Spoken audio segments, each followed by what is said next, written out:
तर बुलढाणामधून आपण थेट दृश्य बघतोय। मुख्यमंत्री एकनाथ शिंदे यांचा आजचा बुलढाण्याचा दौरा। आज मुख्यमंत्र्यांच्या हस्ते बुलढाणा शहरामध्ये नव्यानं उभारण्यात आलेल्या 26 स्मारकांचं लोकार्पण केलं जात आहे आणि त्याची जय्यत अशी तयारी करण्यात आलेली आहे।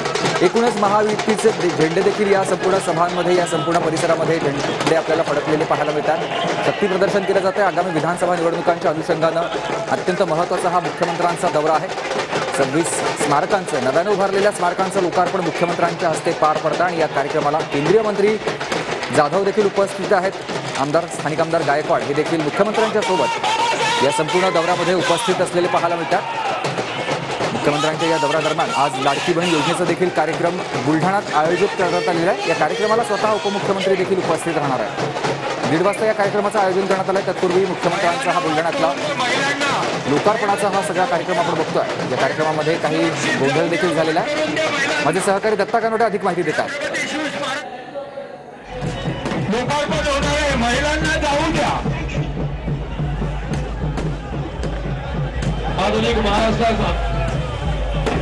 महाराष्ट्राचे शिल्पकार विश्वरत्न मोदी डॉक्टर बाबासाहेब आंबेडकर, त्याचबरोबर सावित्रीबाई फुले, महात्मा ज्योतिराव फुले, माता रमाई, विश्वमाता राज जिजाऊ, त्याचबरोबर मुख्यमंत्री महोदय एकनाथ शिंदे यांची गाडी पुढे जात आहे। थेट जाणार आहोत। माझे सहकारी दत्ता कानोटे आपल्यासोबत जोडले गेले। दत्ता, मुख्यमंत्र्यांचा अत्यंत महत्त्वाचा हा बुलढाण्याचा दौरा आहे। शिवाजी महाराज यांच्या पूर्णकवी पुतळ्याचं अनावरण माननीय आमदार एकनाथरावजी शिंदे साहेब यांच्या हस्ते होणार आहे। आता त्यांचं वाहन तर मुख्यमंत्री एकनाथ शिंदे बुलढाणामध्ये भव्य लोकार्पण सोहळ्याचं या ठिकाणी करत आहेत। जे 26 स्मारक आहेत बुलढाणा शहरातील 26 स्मारकांचं या ठिकाणी लोकार्पण करत, मात्र दुसरीकडे राज्यभर काँग्रेसने या ठिकाणी आंदोलन करण्याचा इशारा दिला होता। आपण बघू शकतो काँग्रेसचे पदाधिकारी आहेत, काँग्रेसचे जिल्हाध्यक्ष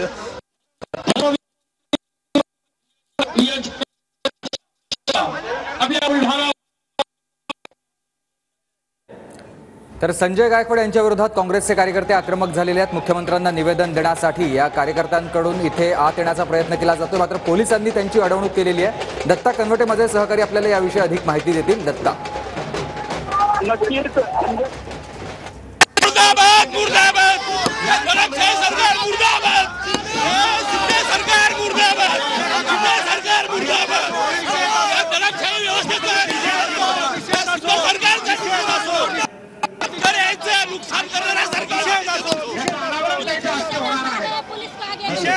निषेध असो काय नेमकं आंदोलन सर, काय नेमकं आंदोलन करता भाऊ? आंदोलनाचा इशारा दिला लिहिलेलं निवेदन होतं। आम्ही मुख्यमंत्र्यांची वेळ मागितली होती। मुख्यमंत्र्यांना जवळपास 3,500 शेतकऱ्यांनी स्वतःचं रक्त देऊन निवेदन लिहिलं होतं। आम्ही एवढंच म्हणत होतो की आम्हाला हे निवेदन शांततामय पद्धतीनं मुख्यमंत्र्यांना द्यायचं आहे आणि पोलिसांनी दडपशाही करून शेतकऱ्यांचं रक्ताने लिहिलेलं पत्र जे निवेदन आहे ते फाडून टाकलं। आम्ही या दडपशाहीचा निषेध करतो। या पद्धतीनं शेतकऱ्यांचं आंदोलन दडपण्याचा हा प्रयत्न आहे, शेतकऱ्याच्या रक्ताचा हा अपमान आहे। आम्ही याचा तीव्र शब्दात निषेध करतो। काल नाना पटोलेंनी सुद्धा या ठिकाणी आंदोलनाचा इशारा दिला होता। ज्या पद्धतीने अनिल बोंडे आणि संजय गायकवाड आणि राहुल गांधी संदर्भात वादग्रस्त वक्तव्य केलं होतं, त्या संदर्भात तुम्हाला आंदोलनाचा इशारा दिला? निश्चितपणे आम्हाला तेही मुख्यमंत्र्यांच्या कानावर टाकायचं होतं, मुख्यमंत्र्यांचा धिक्कार करायचा होता, पण आज पोलिसांनी हा फोर्स लावून, कमांडो लावून हे आंदोलन दडपण्याचा प्रयत्न केलाय। आम्ही याचा तीव्र शब्दात निषेध करतो। हे असंवैधानिक आहे। काय सांगायला? आज आंदोलनाचा इशारा दिला होता, कशाचं आंदोलन आहे? नक्कीच सर, आपण बघतोय सध्या काँग्रेसचे कार्यकर्ते आक्रमक झालेले आहेत। काँग्रेसच्या कार्यकर्त्यांकडून मुख्यमंत्र्यांना निवेदन देण्याचा प्रयत्न करण्यात आलेला होता, मात्र पोलिसांनी या सगळ्या आंदोलकांना अडवलेलं आहे। मुख्यमंत्र्यांचा आजचा महत्त्वाचा हा बुलढाण्याचा दौरा आहे आणि या दौऱ्याच्या पार्श्वभूमीवर काँग्रेसकडून हे आंदोलन करण्यात येत होतं। मुख्यमंत्र्यांच्या हस्ते आज 26 स्मारकांचं लोकार्पण बुलढाण्यामध्ये पार पडतंय।